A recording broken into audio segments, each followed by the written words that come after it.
The dance of geysers is one of nature's greatest spectacles. It's why millions of visitors each year come to America's oldest national park, Yellowstone.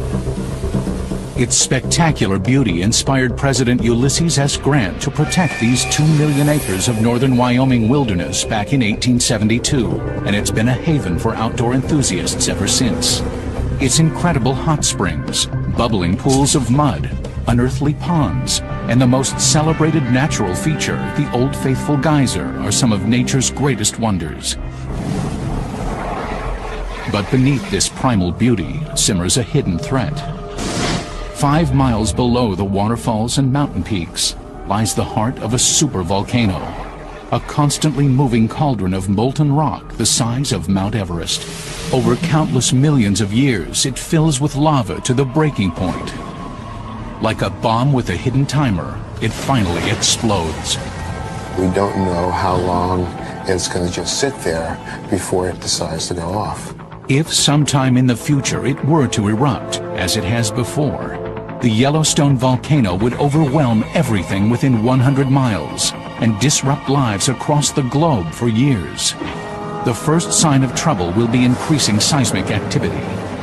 The ground would rise as pressure from the molten rock begins to grow.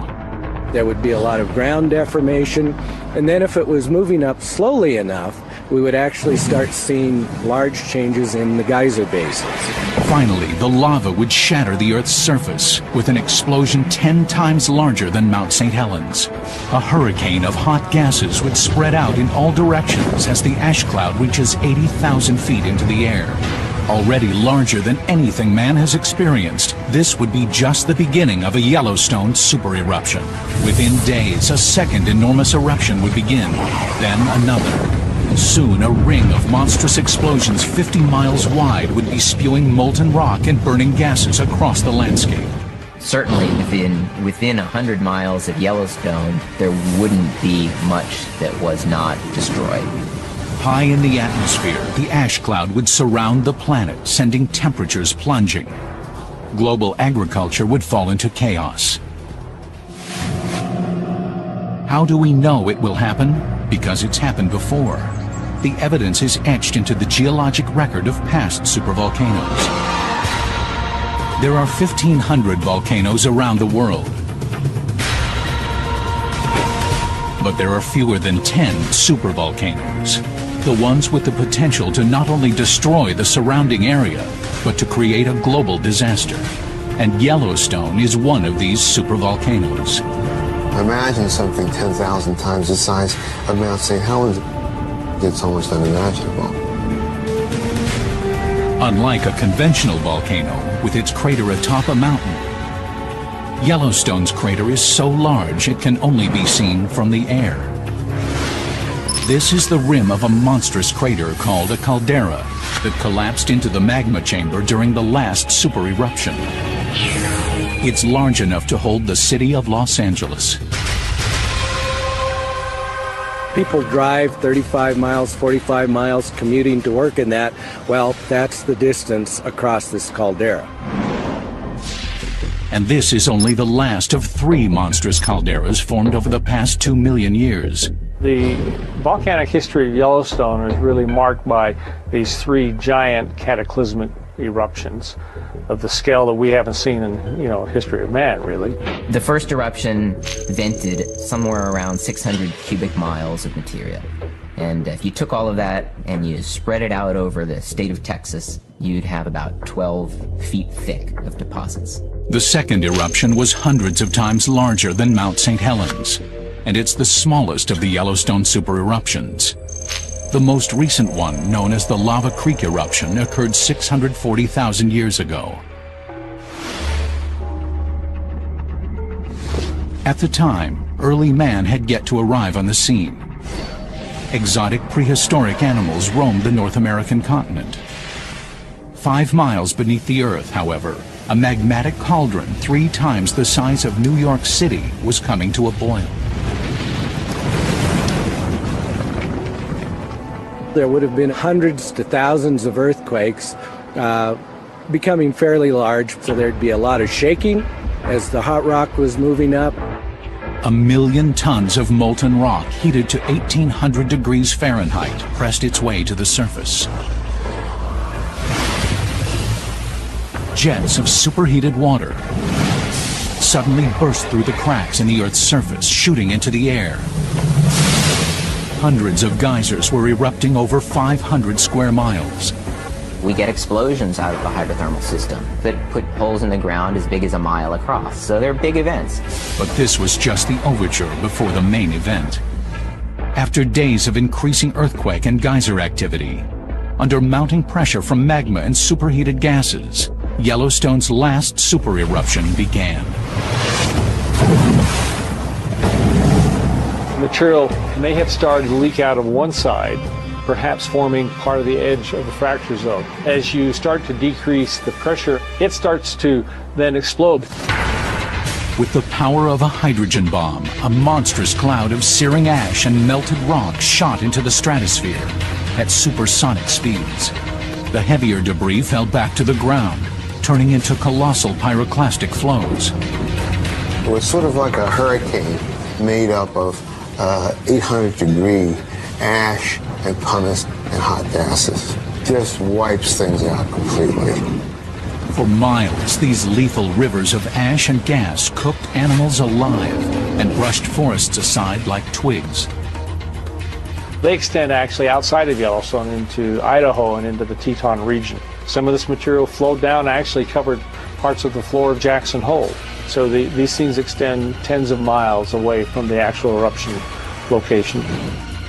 For days, the Yellowstone volcano continued to heave tons of molten debris into the air and devastated the nearby terrain. Then, across the caldera, another colossal explosion. Then another. Eruption after eruption began shooting more and more lava and pulverized rock into the air. Typically, when these eruptions begin, they begin at a single vent, and the event may then get larger, moving out along some sort of a fracture system. Yellowstone had turned into a super eruption. Its devastation would reach around the world.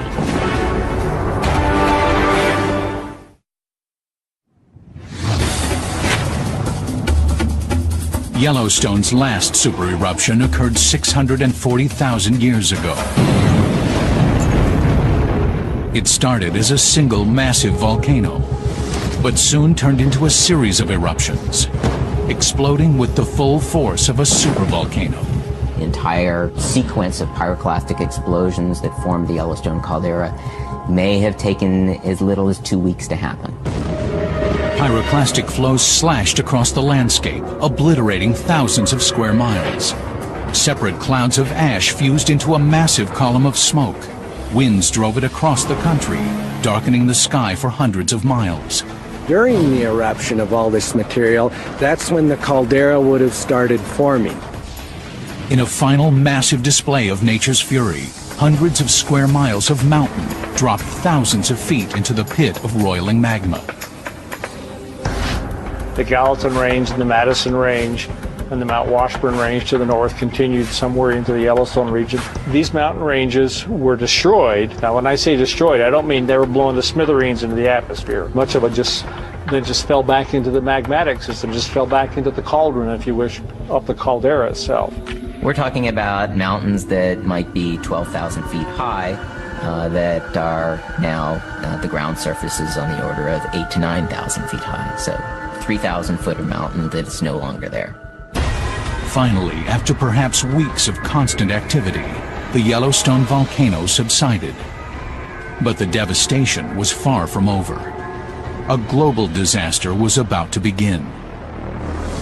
2.5 trillion tons of sterile volcanic ash drifted with the winds and buried 2,000 square miles of the North American plains, destroying much of the continent's plant life. The volcanic ash that's ejected high up into the atmosphere and then falls many, many miles away, that goes as far as Louisiana and some of the states along the Mississippi River. So quite an ash cloud.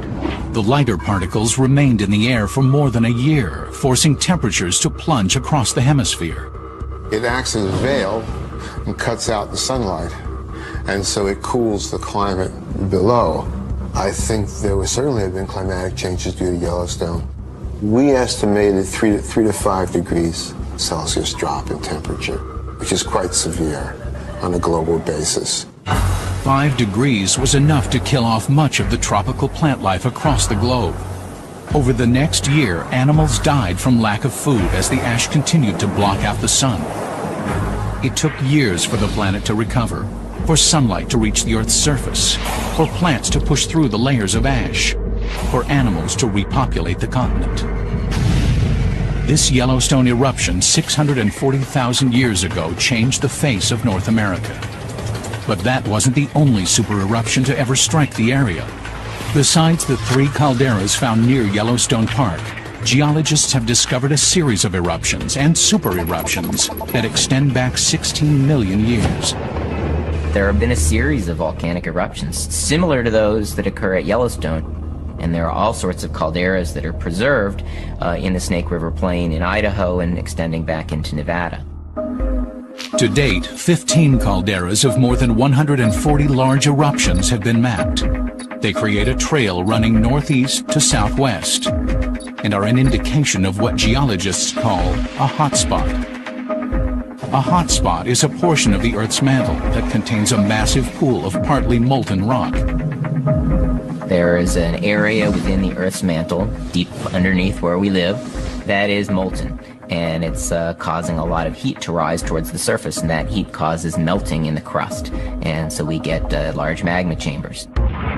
From time to time, as the pressures build, the magma works its way to the surface and explodes. There are 20 or 30 hotspots around the Earth's globe, such places as Hawaii and Iceland. These are long-lived zones of active volcanism. The Hawaiian Islands, for example, were created one by one over the millennia by an underwater volcano. Though it appears as if the volcano had moved along the Earth's surface, in reality, the area of molten rock has remained relatively stationary. It is the Earth's crust which has moved. The same is true for the Yellowstone hotspot. Above its magma chamber, the North American plate is slowly sliding to the southwest, about an inch a year. With each new eruption, a caldera is formed and appears to be further to the north. We find calderas all the way back into northern Nevada, and it's possible that there have been as many as 50 eruptions just as big as some of the ones that have come out of Yellowstone. With a history of multiple cataclysmic eruptions, Yellowstone is becoming the most studied supervolcano in the world, and its hundreds of yearly earthquakes, thousands of geysers, and massive magma chamber make it one of the most geologically active regions. This thing is a breathing system, and it's a dynamic system, so I called it a living, breathing, shaking caldera. At the heart of these super eruptions is thought to be a mantle plume, an upwelling of molten rock rising from deep within the Earth, but no one could be sure. Recently, however, scientists have been using extremely sensitive monitoring systems to capture data from earthquakes centered around the world. The data has helped create the first 3D image of the source of Yellowstone's power. Once we put out an array of seismographs with sufficient resolutions, like getting a high resolution CAT scan, we saw that this thing was going off laterally about 150 kilometers to the northwest, and it is basically coming up from a depth of about 600 kilometers. Yellowstone's magma source begins 450 miles below the surface, and surprisingly not directly under the park, but 150 miles away beneath the Montana-Idaho border. It was totally unexpected and would not fit into anyone's textbooks or classic ideas. As the research continues, scientists are realizing how little they really know about the Yellowstone volcano. Since humans haven't seen an eruption of this magnitude, we're somewhat challenged to know exactly how the systems work. One thing is known for sure. If Yellowstone erupts again, pyroclastic flows will destroy everything near the volcano, and its ash cloud would overwhelm humanity across the globe, and predicting its eruption could be a matter of life and death.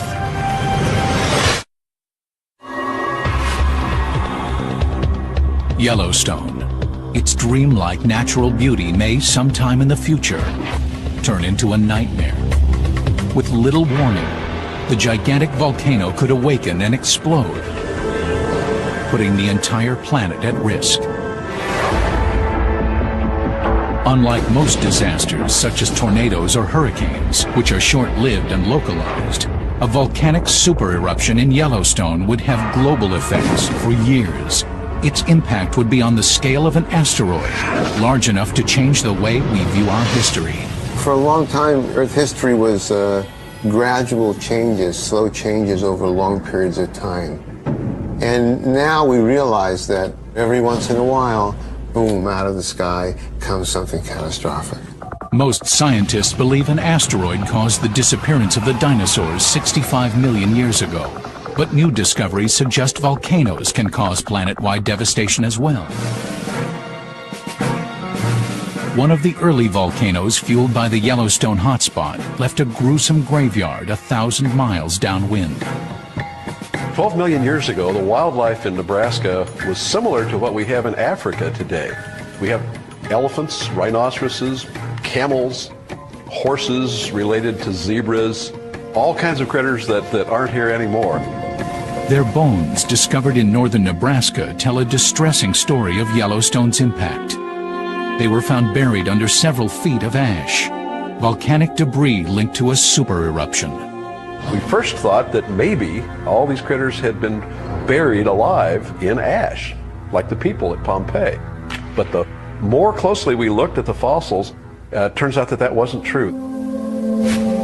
Most of the fossil bones exhibited evidence of a strange illness, a clue to why so many animals died.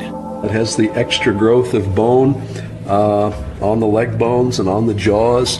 The unusual bone growth is a signature symptom of Marie's disease, a rare lung condition resulting from breathing large amounts of dust or ash. Well, this is a jawbone of a camel from the ash bed. This shiny bone here is healthy. It's normal fossilized bone. And you can see where the healthy bone stops and this new growth begins. You can see the color changes and the texture changes. It looks like a sponge. And this is the diagnostic feature of HPOD, or Marie's disease. Voorhees believes that ash from the Yellowstone hotspot caused Marie's disease in these animals. Ash is nothing but very small pieces of glass. That's how you can tell volcanic ash from other types of fine powdery rocks, is that volcanic ash sparkles because it's made out of little teeny pieces of glass. During a supereruption, the tremendous pressures cause the molten rock to explode. It turns the rock into tiny pieces of glass, which drift with the wind and land hundreds of miles away. Just as soon as the volcanic ash fell, the whole landscape for thousands of square miles was covered with this very fine powder. And every step that those animals took, they would raise a cloud of ash. And they just kept breathing it day after day after day. So what we think happened to the animals is that they breathed this material night and day until their lungs just gradually gave out. Most of the animals on the Nebraska plains suffocated on the ash within a week of the eruption. This from a supervolcano 1,000 miles away. Volcanoes can kill at a distance. I really wouldn't have bet 20 years ago that a volcano 1,000 miles away could actually cause mass death, but ashfall has made a believer of me. More recently, the 1815 eruption of the Indonesian island of Tambora proved ash could kill indirectly through dramatic climate change. 50 times larger than Mount St. Helens, the impact of the Tambora volcano was overwhelming. The eruption reduced the mountain by 4,000 feet, as nearly 150 million tons of ash and debris were ejected into the air. The ash cloud could be seen for hundreds of miles. The cloud went over India, darkened the sky, and caused the temperature to go down. The temperatures went below freezing. It took almost a year for the ash to spread across the rest of the globe. But when it did, the results were staggering. A New England newspaper from 1816 published this account. Snow and hail began to fall about 10 o'clock a.m., and the storm continued till evening, accompanied by a brisk wind. This was June 15th. there was, in some places, essentially no summer.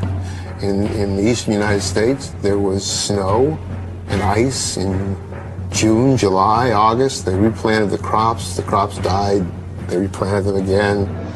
The unusually frigid weather reached Europe, some 9,000 miles from Tambora, throwing life there into chaos. 1816 was the last time there was widespread starvation in Europe. That's never happened since. And it's almost certainly involved with the eruption of Tambora. And the Tambora eruption doesn't begin to match the fury of a Yellowstone super eruption. The Tambora eruption is on the order of 50 to 100 times smaller than these large sort of supervolcano eruptions out of Yellowstone. Even smaller than Tambora was the 1991 eruption of Mount Pinatubo in the Philippines, which devoured villages out to 200 miles. Yet despite its modest size, Pinatubo altered the global climate for years and has been linked to the destructive hurricanes Andrew and Iniki. After the eruption of Pinatubo, there was a definitely measurable change in the global temperature as a result of that eruption. It was on the order of 2 degrees for the year following the eruption.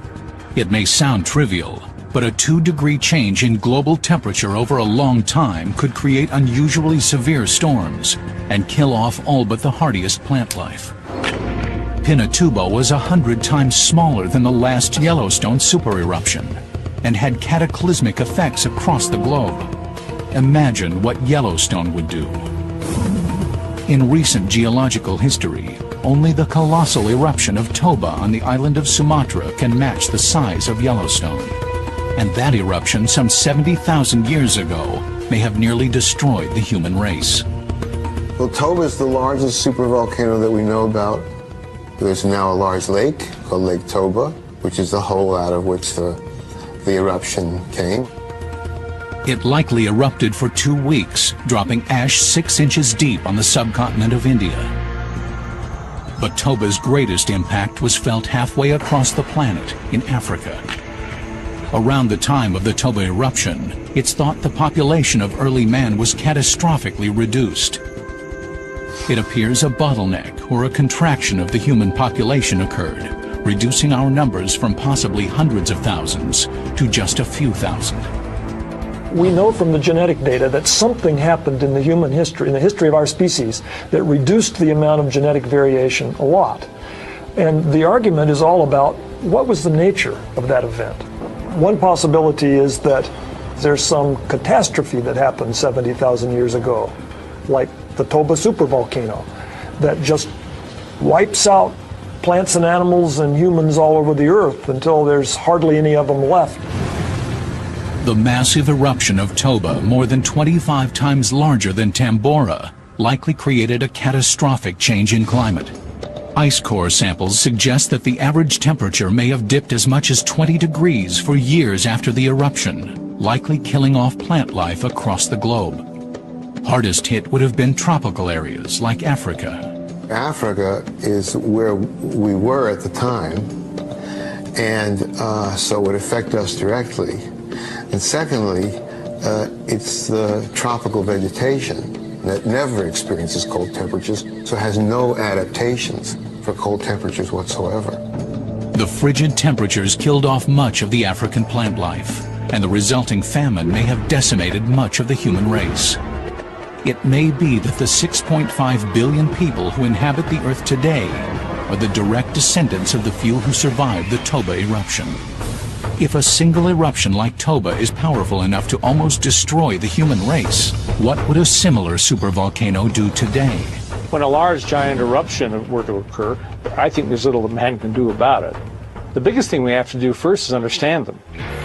That's why scientists are studying every aspect of the Yellowstone volcano. What they discover may be the key to our survival.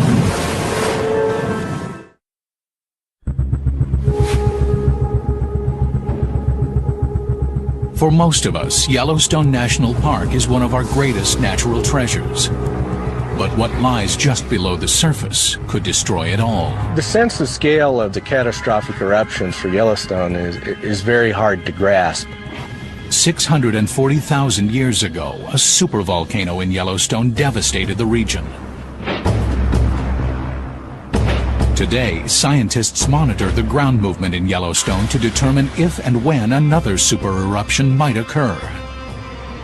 We don't know exactly what happens before a supereruption takes place and how much time one has before the eruption actually goes off. The rise and fall of the ground, for example, could indicate the movement of magma below, a possible danger sign. These movements cover very short distances over long periods of time. So scientists have placed throughout the park 12 global positioning satellite monitoring stations that can detect ground movements within 1/4 of an inch. Geologists have also gained a bird's eye view of the situation. We use satellites in this case to take pictures of the ground as it's moving over time. And so we can compare two different passes of the satellite that are perhaps a year apart and make a map of how much different spots on the ground have moved. With these tools, geologists have been able to document changes in the caldera, its constant rising and falling over time. According to recent satellite data, much of the caldera is being lifted up. What we've seen has been uplifting now at rates of 6 to 8 centimeters per year. Those are very high rates. The most dramatic uplift is just north of Yellowstone Lake, in the area geologists call a resurgent dome. And we have within this caldera, these orange areas here, these are resurgent domes. These are areas that are uplifted while the caldera was collapsing and subsiding. Geologists believe that these two areas were lifted up by the magma chamber as the caldera was formed. It's thought that some magma is still inside these domes, holding up these areas. But they couldn't be sure until now. We've seen this model of the Yellowstone magma plume, the tube through which molten rock from the Earth's core reaches the magma chamber sitting on top of the plume. Using similar data, geologists have created this 3D illustration of the magma chamber as it sits below the Yellowstone caldera. This is a three-dimensional image like a CAT scan or an X-ray of the Earth. It is giving us an image of what we think is the magma system that drives Yellowstone. This U-shaped chamber is thought to contain more than 300 cubic miles of partially molten rock, 100 times larger than Pinatubo's magma chamber, and is just 5 miles below the surface. More importantly, the area of the most dramatic uplift spotted by the satellites is directly above a peak of the chamber. This suggests the magma chamber is expanding, pushing up against the Earth's surface at this peak. The other area of striking ground deformation is near the Norris Geyser Basin, the hottest and most unstable thermal basin in the park. Norris Geyser Basin is one of the most dynamic of the hydrothermal areas at Yellowstone. It's always changing. We're always noticing new things that are happening. Just a few years ago, satellite images showed Yellowstone's greatest rise in this area. Recently, however, it's reversed its direction and is now subsiding. It's not actually within the Yellowstone caldera, yet it's one of the highest temperature thermal areas in the park. And it is possible that there is some magma extending to the north beneath that region. The source of the basin's volatility could be magma, or another key component to volcanic activity, earthquakes. The earthquakes are essentially the heartbeat of the system. They are an integral part of the active, if you wish, mountain building and volcanism of Yellowstone. Like smoke and fire, volcanoes and earthquakes go hand in hand. The pressure from the magma, which can explode into a volcano, also forces the ground to shift, causing earthquakes. They can be the telltale signs of an impending eruption. The two main precursors to a volcanic eruption, seismicity and ground deformation, are very carefully monitored in Yellowstone. In this computer model, each red dot represents an earthquake. Typically, hundreds of earthquakes are detected across the park each year. In recent years, the greatest earthquake activity has been centered under two areas of the park. Well, you can see we have earthquakes that are concentrated on the north side of Yellowstone coming down through the park and then out extending on the east side of the Teton Fault right here. What concerns geologists is when a center of earthquake activity overlaps an area of shifting terrain. At the Norris Geyser Basin, That seems to be what's happening. There are dozens of fault lines at this spot. That's very critical because if magma is starting to move up, we would expect to see a bulging in an area and associated earthquakes as the ground starts to crack. The fear is faults that make up the earthquake zone could crack under pressure from the magma below, releasing an eruption. Geologists are also watching the park's geysers, hot springs, and mud pots, looking for drastic changes in temperatures and chemical content. Anything that might indicate a major movement of magma. At the moment, geologists do not believe an eruption is imminent. But if the water temperatures were to rise, the ground begin to swell, or there were an increase in earthquake activity, another Yellowstone eruption could be building. I think that we are smart enough as geoscientists now that we would probably have weeks to perhaps months of indicators before anything like that would occur. However, predicting the precise timing of an eruption is far from simple. Scientists have been fooled in the past. We've seen it in Yellowstone. There's bulging, there's vibrations, there's increased seismicity. There's all the things one would expect and go, oh, uh-oh, we're in trouble. And then, nothing. Therein lies the problem. All we can do is monitor the volcano, but it may not be enough to predict a possible eruption. Mount St. Helens was the most scrutinized volcano in history, and it exploded before the area could be cleared, killing 56 people. At Yellowstone, despite its remote location, a giant eruption could put thousands of lives at risk. Remember, we have, maybe 100,000 people per night staying in the Yellowstone Teton system in the summer. This is equivalent to a community of a modern U.S. city that are compacted into this zone of potential eruption, so the exposure is rather high. At Yellowstone, we may be on the edge of a precipice, and the question is not if it will erupt, but how and when. Nothing you can do about a volcano. If it's going to go off, it's going to go off. And the effects on civilization are going to be drastic. We may not be able to prevent an eruption, but when the molten rock begins to move up toward the surface, will all the scientific data warn us in time? Now, using historical records, scientific models, and the latest in computer technology, you will witness the devastation that follows when the giant volcano of Yellowstone erupts. For 70,000 years, the Yellowstone volcano has remained quiet. But sooner or later, its magma chamber will slowly fill with millions of tons of molten rock. Gas pressures will push up toward the surface, bringing the volcano to the breaking point. This is one of the rules of geology. If it happened in the past, it'll happen again in the future. We know there's going to be super eruptions, and probably one at Yellowstone, and it's going to have catastrophic effects. Now, using computer models and the latest scientific information, you will experience what would happen if the largest volcano in North America were to erupt. When that eruption occurs, there is no doubt whatsoever that parts of the northwest of the United States will be completely and comprehensively devastated. It'll just be over. It'll be toast. It'll be finished.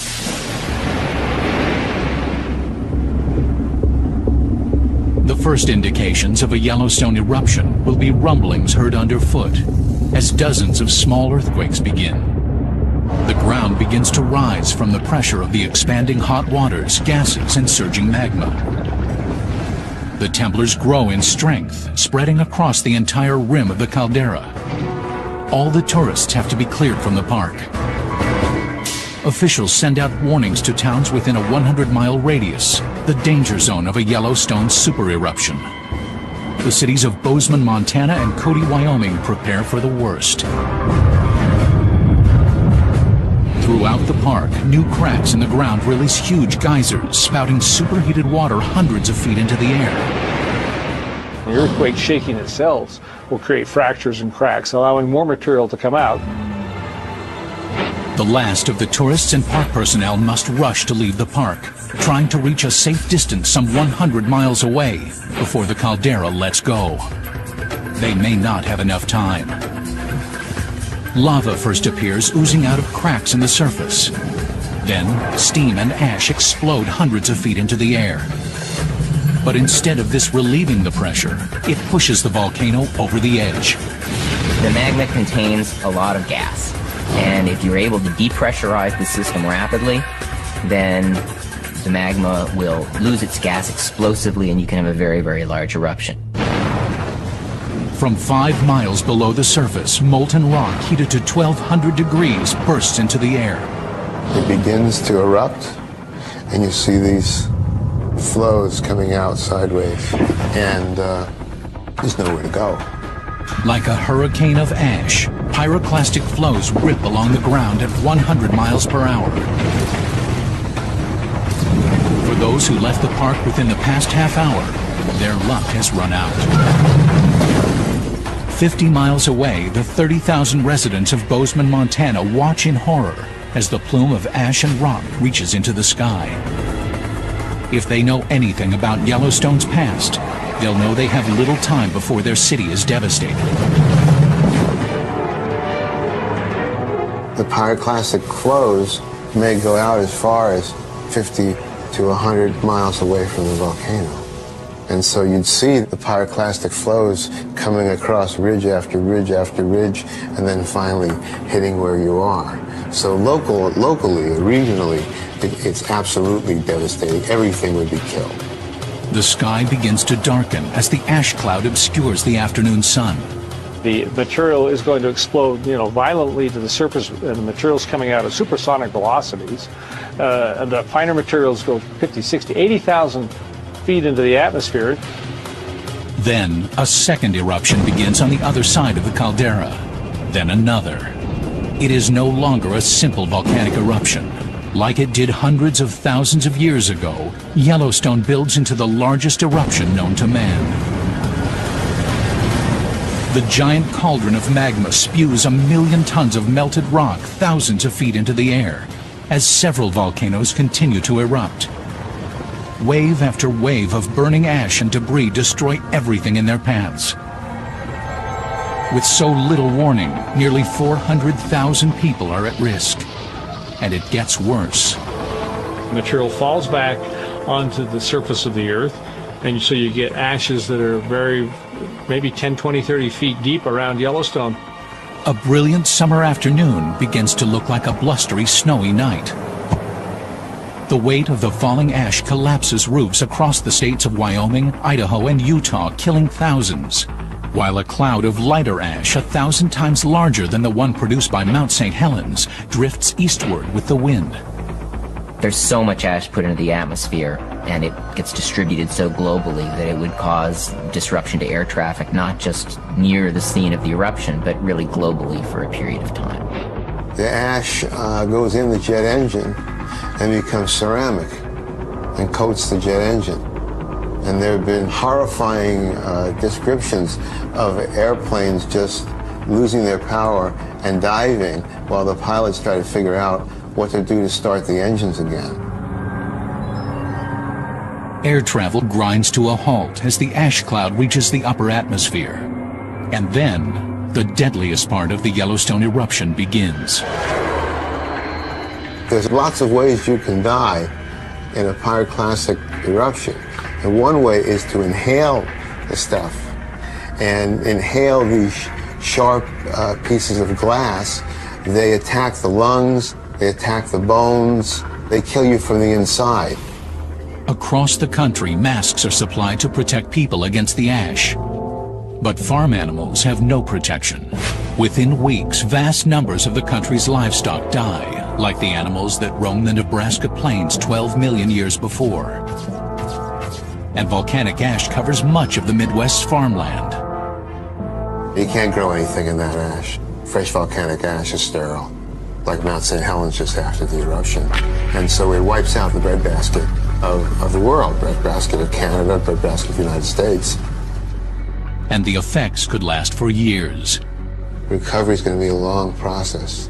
So where does food come from in the meantime? I don't know.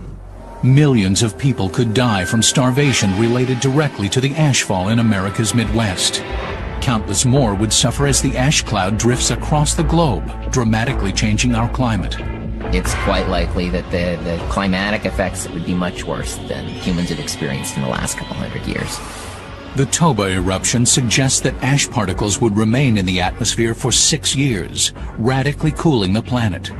It could mean snow in June, frost in August, and the killing off of crops for years to come. Imagine 6 years without a growing season. What does that mean? I foresee a very difficult period of time when civilization would really be strained at the roots. This would be the most severe condition that human beings have ever met. It may not happen for thousands of years, but one day history will repeat itself. The slumber of the Yellowstone caldera will end, and the planet will face potential catastrophe. Hopefully by then we'll be prepared. But if not, it could be one of nature's greatest mega disasters.